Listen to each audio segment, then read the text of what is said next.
So here's our last video in the series. We've covered the investor ban, small dollar mortgages, repair money, manufactured housing, and the appraisal and Section 8 changes.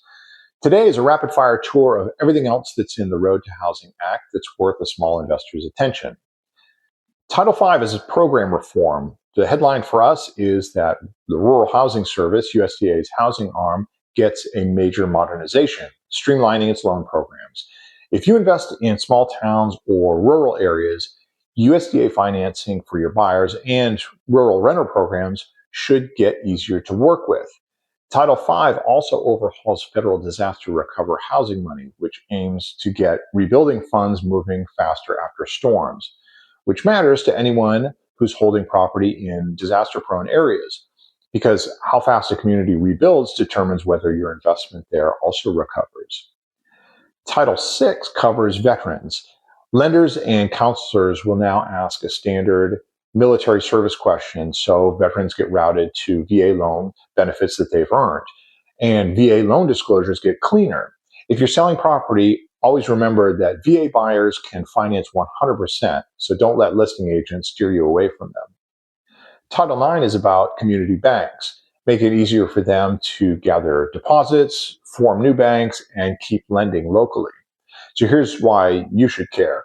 Community banks are the backbone of small investor lending. They're the ones who do your portfolio loans, construction loans, commercial refis, and a healthier community banking sector means more competition for your business, and that's good for your rates and terms. Title VII and VIII are oversight.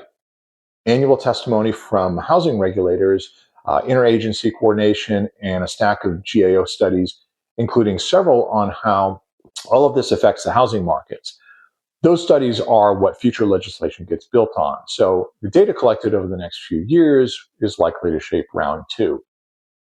And Title XI, and this one surprised some people, bans the Federal Reserve from issuing a central bank digital currency without explicit approval from Congress through the year 2030. This isn't directly affecting housing, but it ended up in the bill, and you'll likely hear about it in the news.